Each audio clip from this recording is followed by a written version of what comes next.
नमस्कार। आज हम बात कर रहे हैं अमेरिका और ईरान के बीच बढ़ते तनाव की, जो अब एक ऐसे मोड़ पर पहुंच चुका है जिसने पूरी दुनिया की धड़कनें बढ़ा दी हैं। अमेरिका ने एक ऐसी चेतावनी जारी की है जिसने सबको सकते में डाल दिया है। चलिए जरा गहराई से समझते हैं कि आखिर ये पूरा मामला है क्या। तो हुआ ये कि अमेरिका ने ईरान में मौजूद अपने सभी लोगों को फौरन देश छोड़ने का हुक्म दिया है। ध्यान दीजिए, ये कोई सलाह नहीं बल्कि एक सख्त आदेश है। मामला मतलब इतना सीरियस है। और जो मैसेज दिया गया वो बिल्कुल साफ था। सरकारी मदद का इंतजार मत करो, बस अभी के अभी निकलो। सोचिए, ये कितनी बड़ी बात है। ये चेतावनी सिर्फ अमेरिकी नागरिकों के लिए नहीं, बल्कि हर उस इंसान के लिए थी जो ईरान में किसी भी तरह से अमेरिका से जुड़ा है। जो निर्देश दिए गए वो सुनकर ही अंदाजा हो जाता है कि खतरा कितना बड़ा था। लोगों से साफ साफ कहा गया कि अपनी सुरक्षा का इंतजाम खुद करें, क्योंकि हो सकता है सरकारी मदद उन तक पहुंच ही ना पाए। मतलब हालात किसी भी पल बेकाबू हो सकते हैं। इतना ही नहीं, चेतावनी में ये भी बताया गया कि निकलने के लिए कौन से रास्ते सेफ हैं और किन रास्तों से बिल्कुल नहीं जाना है। और सबसे चौंकाने वाली बात पता है क्या थी? इसमें अमेरिका के सहयोगी देश पाकिस्तान की सीमा को भी खतरनाक बताया गया। ये दिखाता है कि हालात जमीन पर कितने ज्यादा नाजुक हो चुके हैं। लेकिन कहानी में एक बहुत ही दिलचस्प मोड़ है।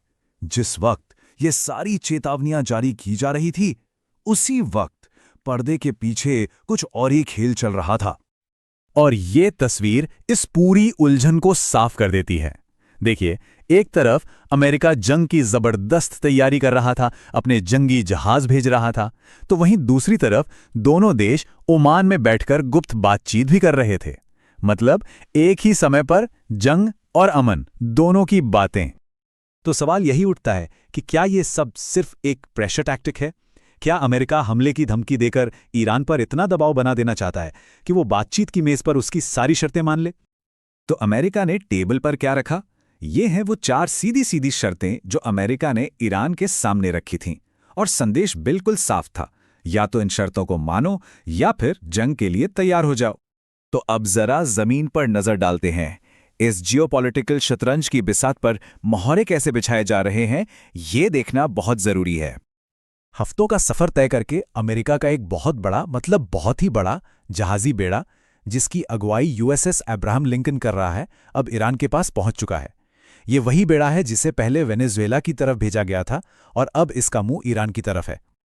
और ये तैनाती देखिए, ये कोई रैंडम नहीं है। ये ईरान को हर तरफ से घेरने की एक सोची समझी स्ट्रैटेजी है। हिंद महासागर से लेकर फारस की खाड़ी तक हर तरफ अमेरिकी सैन्य ताकत का जमावड़ा है।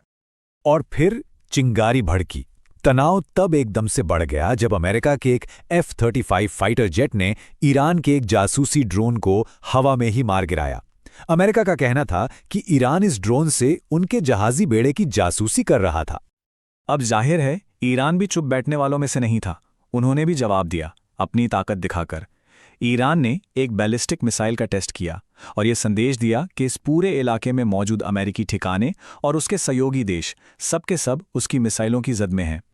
लेकिन समझने वाली बात यह है कि इस टकराव का असर सिर्फ अमेरिका और ईरान तक ही सीमित नहीं रहने वाला है। इसका असर पूरे मिडल ईस्ट पर पड़ रहा है और पड़ोसी देश बहुत ज्यादा चिंतित हैं। और इस बात की पुष्टि खुद ईरान के सुप्रीम लीडर ने की, एक बहुत ही सीधी और साफ चेतावनी देकर। उन्होंने कहा कि यह जंग सिर्फ अमेरिका और ईरान के बीच नहीं होगी, बल्कि ये पूरे इलाके को अपनी आग में झोंक देगी। ये एक सीधी धमकी थी। अब इस धमकी का असर देखिए। अमेरिका के जो अपने दोस्त हैं, जैसे सऊदी अरब, वो तक घबरा गए हैं। वो जानते हैं कि अगर जंग हुई तो सबसे पहले और सबसे ज्यादा नुकसान उन्हीं का होगा। इसलिए वो भी अमेरिका को हमले से रोकने की कोशिश कर रहे हैं। और एक तरफ ये मिलिट्री प्रेशर, तो दूसरी तरफ अमेरिका आर्थिक मोर्चे पर भी ईरान को घेर रहा है।